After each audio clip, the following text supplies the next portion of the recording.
Well,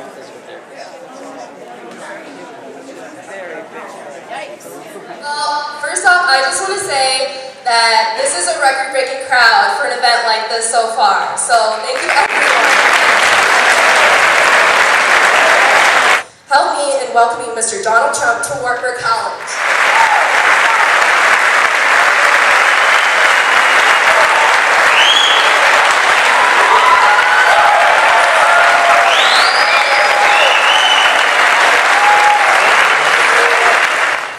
An honor, and it's a great college, and I congratulate the folks that are going here and graduating here, and we'll make sure that when you graduate we'll have a job for you at the end, because right now it's not so good out there, as you probably have heard. And remember this, you don't have a 5.3 or a 5.6 unemployment rate. You have 19 to 21%. Whether you like it or not, you have 19 to 21%. I go to jobs, and when people know I'm going, like I'm building the old post office on Pennsylvania Avenue, a big hotel. We're converting a post office into a hotel. Interestingly, right by the White House, which is sort of interesting. And we have a big sign that says, Trump, 2016. And everyone said, well, you shouldn't put a political sign. I said, no, it's Trump Hotel, and it opens in 2016. It's not politics. But it's sort of interesting. But it's going to be a great project. And there was a deal where I was going there, I was going to meet some contractors, somehow it got on the paper. All of a sudden, I get there, there's like 75 people outside. When I get there, I thought, oh, that's nice. They're going to say hello to me. They all wanted a job. No jobs. And we have a country that's dying with debt. We have $18 trillion. We have everybody in the world is looking at us and just absolutely killing us. But a lot of students ask me questions about, like, student loans. What are we going to do about student loans? What are we going to do about jobs? What are we going to do? Now, as far as student loans, it's probably one of the few things in the United States that we actually make money with. The country is socking students. And I feel badly for students because a lot of them go out, get student loans, go to schools, this one, many schools. They go out to different schools, they borrow all this money, and then they graduate and they do really well, good marks, good everything, and they're looking forward to life and they can't get a job. And the best thing you can do with student loans, frankly, the best thing, what's better, is get a good job. And you're on your way to success, and you become another Trump. Maybe you get bigger and bigger, like do better than me. Have a bigger plane, have a bigger apartment. That's going to be tough, I would say. Get bigger than me. And I thought what I do is, because it's a college, and because it's very ambitious people here, and because you have business and everything else, and there's a future right there, there's a real future. But because of that, I thought I'd talk just a little bit about what you want to do and what you should do in going to college. You should try and steer whatever you're doing to what you're going to be doing in life. It's just easier for you. So if you like business, if you like this, if you want to become a professor, if you want to become a teacher, and being a teacher is such a great thing.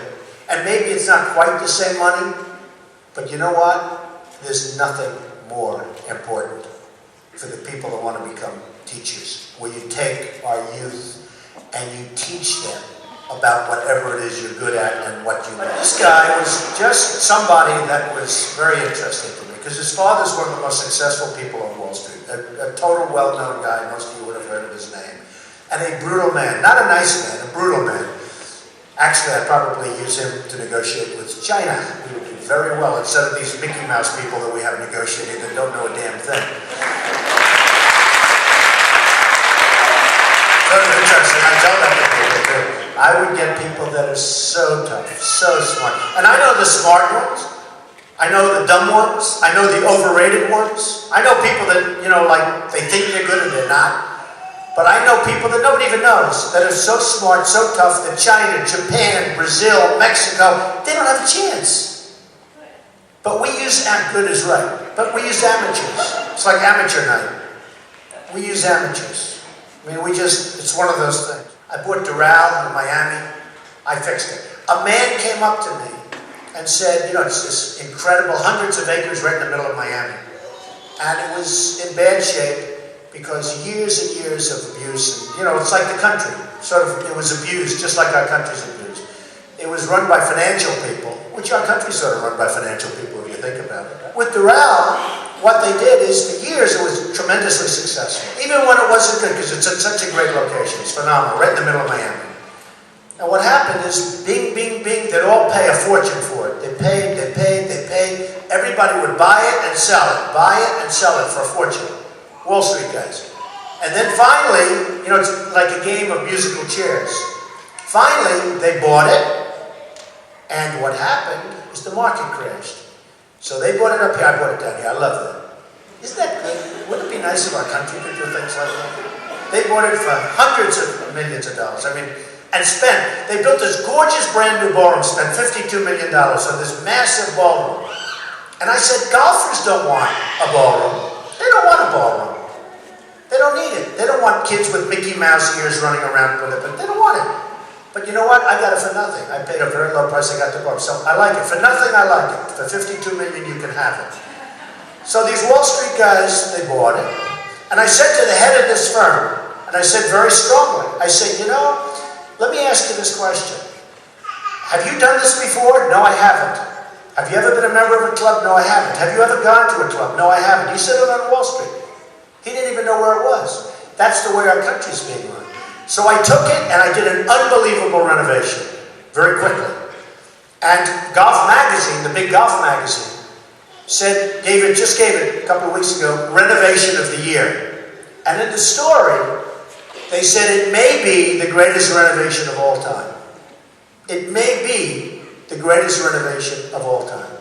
So when I put down in the notes and stuff and the PR, I don't say renovation of the year, I say Golf Magazine said maybe renovation. You know, all time is much better than that. I took this place that was really tired and exhausted, but tremendous potential. And he said, you know what, Mr. Trump, this is just like the country. Our country is tired and exhausted, just like Doral. Now it's Trump National Doral.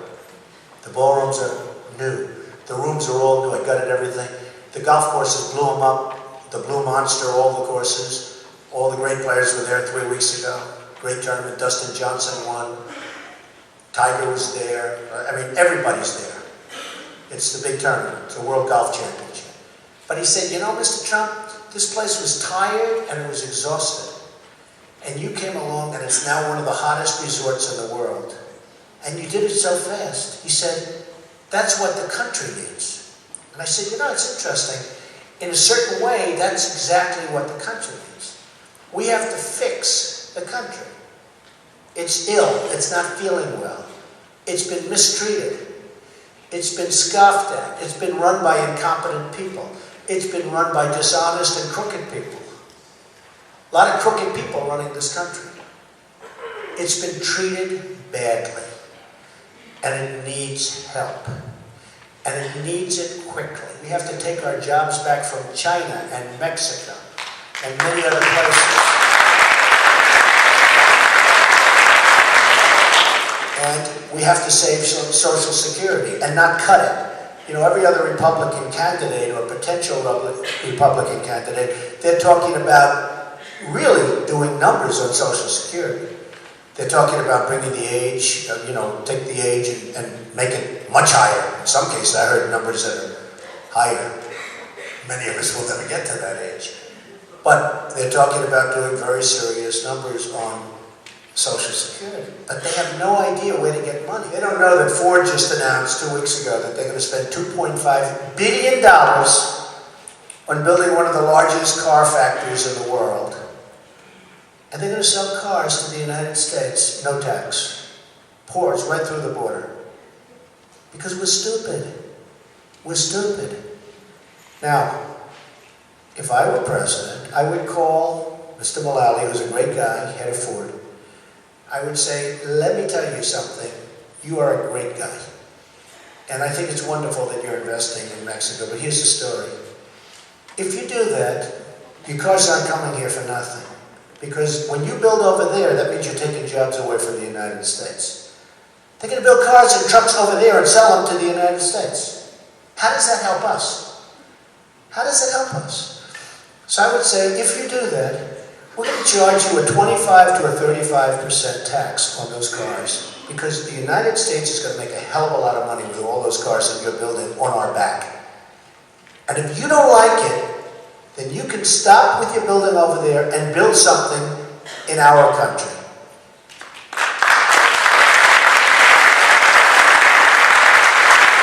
They don't care about money. They don't care about anything. They care about their jobs. That's what they care about. Not your jobs. They care about their jobs. And that's what I say about politicians. Politicians are all talk and no action.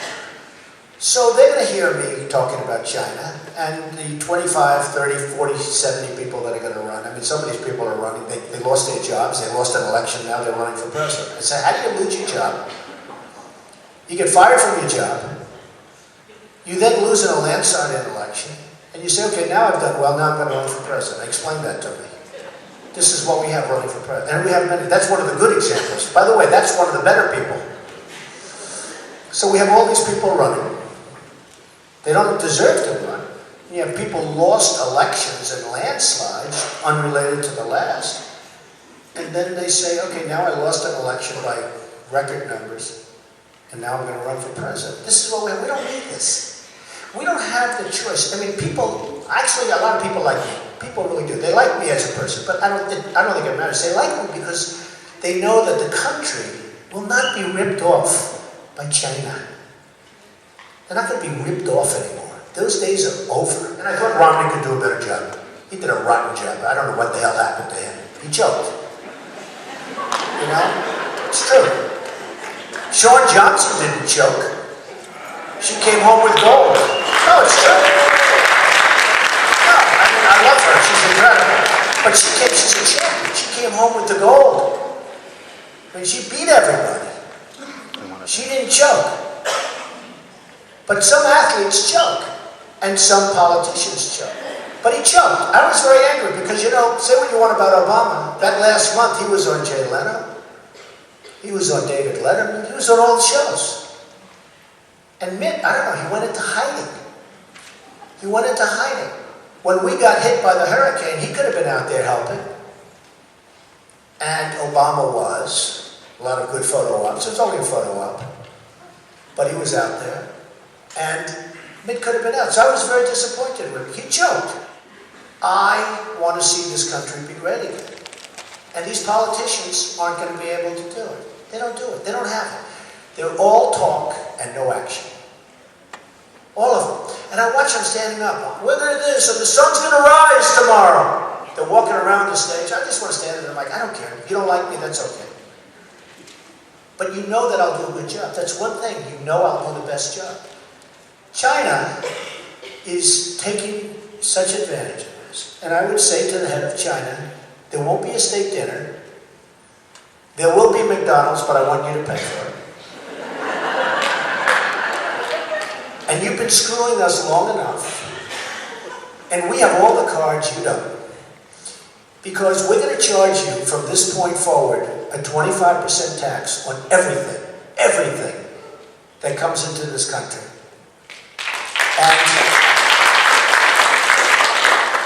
And the numbers will be so enormous. And I hope that you don't stop your practice of monetary manipulation, because we'll do better. Now, the real number should be 42%, because that's what they're doing. The manipulation's been so amazing. And you probably noticed the recent manipulation. We could bring in, if we had a smart person at the helm, we could bring in so much money. A person with business ability, a person with common sense, a person that wrote The Art of the Deal, okay? #1 selling business. But we could bring in so much money to this country that we wouldn't have to cut Social Security or Medicare or Medicaid. Get rid of the fraud, the abuse, all that stuff, but we wouldn't have to cut it. We could bring in so much money that would knock out our deficits, that would be a rich country again, and then we could make ourselves a great country again. We could fix our military. We have to have a strong military. We have to have. But I will tell you, and we can take care of our vets. You know, our vets are totally abused. Our vets are abused like nobody. You know, vets will stay in a hospital just to see if they're okay. They'll be there waiting online for 3-4 days sometimes. just for an appointment, just to see somebody. We take care of our vets. We've got to take care of our vets. And we've got to build our military. Because we've never been hated like we are right now. The world hates us. And the power in the world with nuclear is getting to be a point where we really need our best and our finest. If you took some of the candidates, all of the candidates, I know everybody, on both sides. If you took them and said, this is what's wrong, this is what you have to do, they won't do it. For two reasons. Number one, they can't. They don't have the ability. Number two, they're probably controlled by the lobbyists, where China has tremendous lobbyists, Saudi Arabia has tremendous lobbyists. So they go to your politicians and stand up and rant and rave about the sun will return tomorrow and all this crap. It's all just all talk. They're all talk, they're no action. They'll never bring you to the promised land, I can tell you that. They will never ever bring you to the promised land. I don't even think they want to, but I know they don't know how to. So we have to make our country rich again. We have to bring back our jobs from China. We have to bring back our jobs from Mexico. I mean, Mexico is killing us at the border, and they're killing us now economically. That's a double whammy. We have to bring back our jobs into this country. We have to make ourselves rich again, and we have to make ourselves great again, and we can do it. Our country has such tremendous potential that we can do it. If you have the right leader, we will be great again. Thank you very much. Appreciate it.